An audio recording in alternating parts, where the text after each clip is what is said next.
உஸ்மான் இப்னு அபில் as ரலியல்லாஹு அன்ஹு அவர்கள் பயான் செய்றாங்க. நபி ஸல்லல்லாஹு அலைஹி வஸல்லம் அவரிடத்தில் நான் சென்றேன்.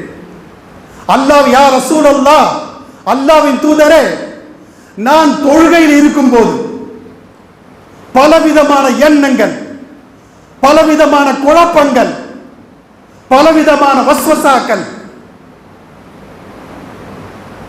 சூர ஃபாத்தியா நல்ல பாடம் இருக்கு, ஆனா தொழுகையில் ஓதும்போது திக்குது. நான் என்ன செய்ய?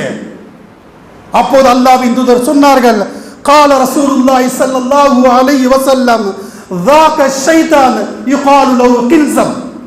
அது என்ன தெரியுமா? கின்சப் என்ற ஷைத்தான் தொழுகையிலே உன்னை வெளிக்கெடுக்கிறான்.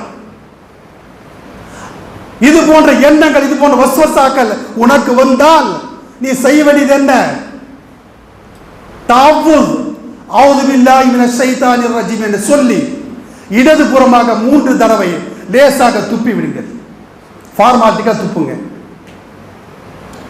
உஸ்மான் பின் அபுல் ஆஸ் ரலியல்லாஹு அன்ஹு சொல்றாங்க, அல்லாஹ்வின் தூதர் எதை சொன்னார்களோ அதை நான் அப்படியே செய்தேன். அதற்கு பிறகு தொழுகையிலே ஷைத்தான் வஸ்வசா வருவது கிடையாது.